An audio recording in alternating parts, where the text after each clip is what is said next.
What's up, Wichita? This is Janice Thacker with Councilwoman Lavonta Williams, and she's going to tell us what's up in Wichita. Well, thank you, Janice. And what's up, Wichita? I am so glad and honored to be with you again today. There are so many things going on. Let's just start with a few. Well, soon we'll be talking about the Aquatic plan. And I know some of you are saying, what is the Aquatic plan? Well, that's how we take care of the swimming pools. It's whether some swimming pools will open or some swimming pools are going to close. So we'll have to make sure you're informed of when that takes place at City Hall. I'd love to have some of you attend. Most of us grew up at the McAdams swimming pool. I know I did, almost drowned there.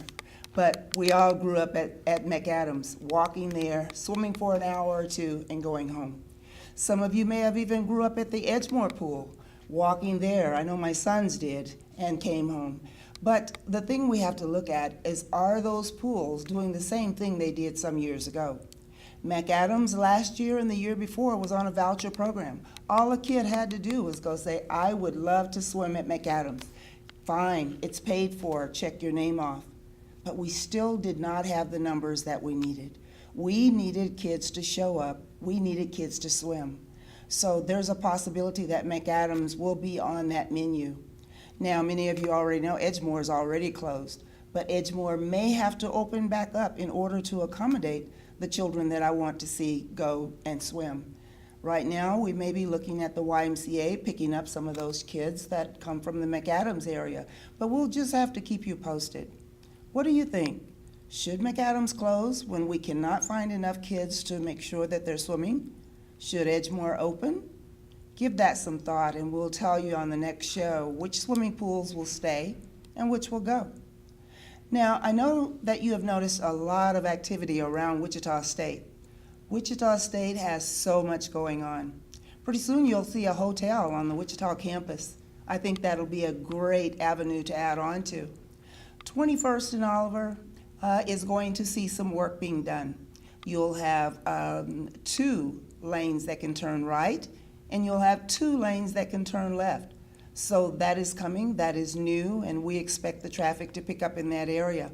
Up around the 17th and Oliver area, we're going to be doing some work from Oliver to Hillside on 17th Street.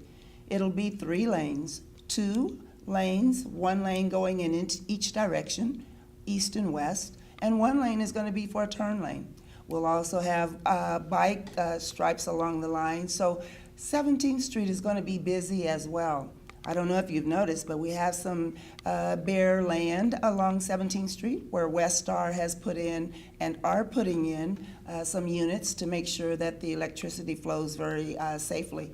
So a lot of activity around the 17th and the 21st Street area. Wouldn't it be nice if something were at 21st and Grove? Because 21st and Grove is a gateway to Wichita State. The old Boys and Girls Club, do you remember that? And some of the things that were going on there, Boys and Girls Club had a great opportunity there.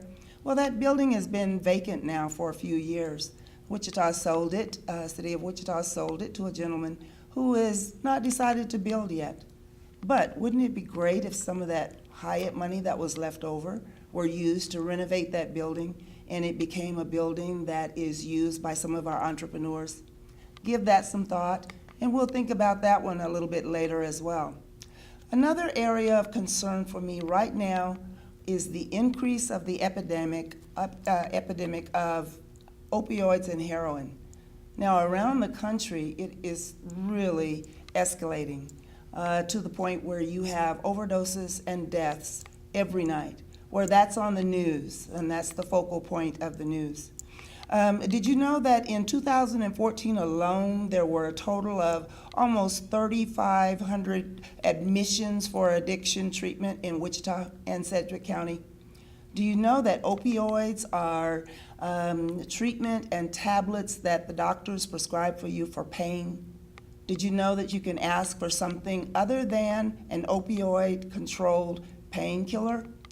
Opioids are very, very addictive. I happen to sit on a national task force that's looking at the control of opioids and heroin. Now, many will say a few years back when it was crack, we didn't pay attention to it. We just incarcerated people. You're exactly right. And so now this time around, government is trying to look at it a little differently so that we don't just incarcerate all of those people that are being found with drug and drug overdose. So 10% of those people that were admitted here in Wichita were homeless. And at a time of admission, 30% reported having a mental health disorder. So to be high and to have a mental health disorder at the same time is not very good. So I am working with an organization called Safe Streets, and we are going to put in a process to look at prevention of opioid and heroin abuse as opposed to being reactive. We are going to be proactive in going after these treatments. And one of the ways that I want to make sure that we're doing this, along with Safe Streets, is to bring awareness that we have a problem. Wichita and the center here in Kansas, we don't have an epidemic yet, but I will tell you it's on its way. I was in Kentucky this past summer working with our task force, which is comprised of 20 people that were actually chosen from around the country. And we saw firsthand what it was like as far as the opioid overdose. Grandmothers not paying attention to their kids who, while they were in an overdose position. Went to the jail and the prison and saw that there was a pod there that is taking care of drug abuse. And so they are partnering with themselves to try to overcome this with a 12-step program in their jails. So be on the lookout and listen. If you're seniors and you're watching this, make sure you lock up your pain-killing medication so that someone does not get it that doesn't need to have access to it. So that is one of the things that we can do. And another thing that we can do is raise awareness. And so this is my first step in raising awareness to the increase of opioid and heroin abuse. Those are just some of the things, Janice, that are going on. I will say also, though, we had a great breakfast on Saturday. We have a District 1 breakfast. And the question was to brainstorm, what do we do with the leftover money from the sale of the Hyatt? The Hyatt was purchased for $20 million. $10 million of that went into your streets and your neighborhood areas, infrastructure. $4 million is going into transit. You got it, $6 million were left. How is that $6 million going to be used to benefit and to raise the quality of life in our neighborhoods? Right now, I'm looking at District 1 and how can we use some of those funds. So we had a great meeting. Hopefully we'll be able to tell you all of the tallies from that meeting and another broadcast. But I appreciate and thank all of the people that came out. We had at least 75 people that showed up at 9 o'clock on a Saturday morning, and we had breakfast and great communication. Thank you, What's Up Wichita, for inviting me. Yes, you know, I had one of the visitors from your Saturday meeting call me to say that she wasn't aware so much was going on in Wichita. She talked about the Redbud Bike Path and how they have enjoyed that. And so that kind of brings that history to the forefront. It does. And so, you know, I've had some calls about if people get up on Saturday, you'd be surprised how much you can learn coming to your meeting. Absolutely. You know, at every broadcast, I must tell you, if you're not at the table, you could be on the menu. So we have to make sure that we are present in as many places as possible. And I have to thank you, Janice, for all of your work on the Redbud Path and ask people to make sure that they're going to visit the area. It's a history lesson, it's a art exhibit all along the Redbud Path, and Janice Thacker was one of those from the very beginning that was on board. And I think Wichita now knows we want art in our community, Yes. just like everybody else does.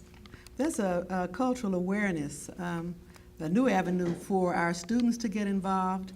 And I just want to say we're having a program, Art That Touches Your Heart, February 24th and 25th at Wichita State University, and it's free to the public. And so we have our high school students, local artists, and national artists. I think you've opened up that Pandora's box on art. Well, it started 10 years ago. The first art that we had, or the little bit that we had, was bus shelters on 21st Street. And so I said, okay, can I start the art there? And it has grown. And downtown Wichita knows that when I do a street, I want to look at art. Yes, yes. Well, is there anything I didn't ask that I should have asked? I don't think so, Janice. You think I got it? You always ask the right questions, and I'm looking forward to art that touches the heart. All right, we're going to be signing off now, and you can see this segment on whatsupwichita.net, and we are sponsored by Cascade Media, Outlook.com. Thank you so much. Thank you.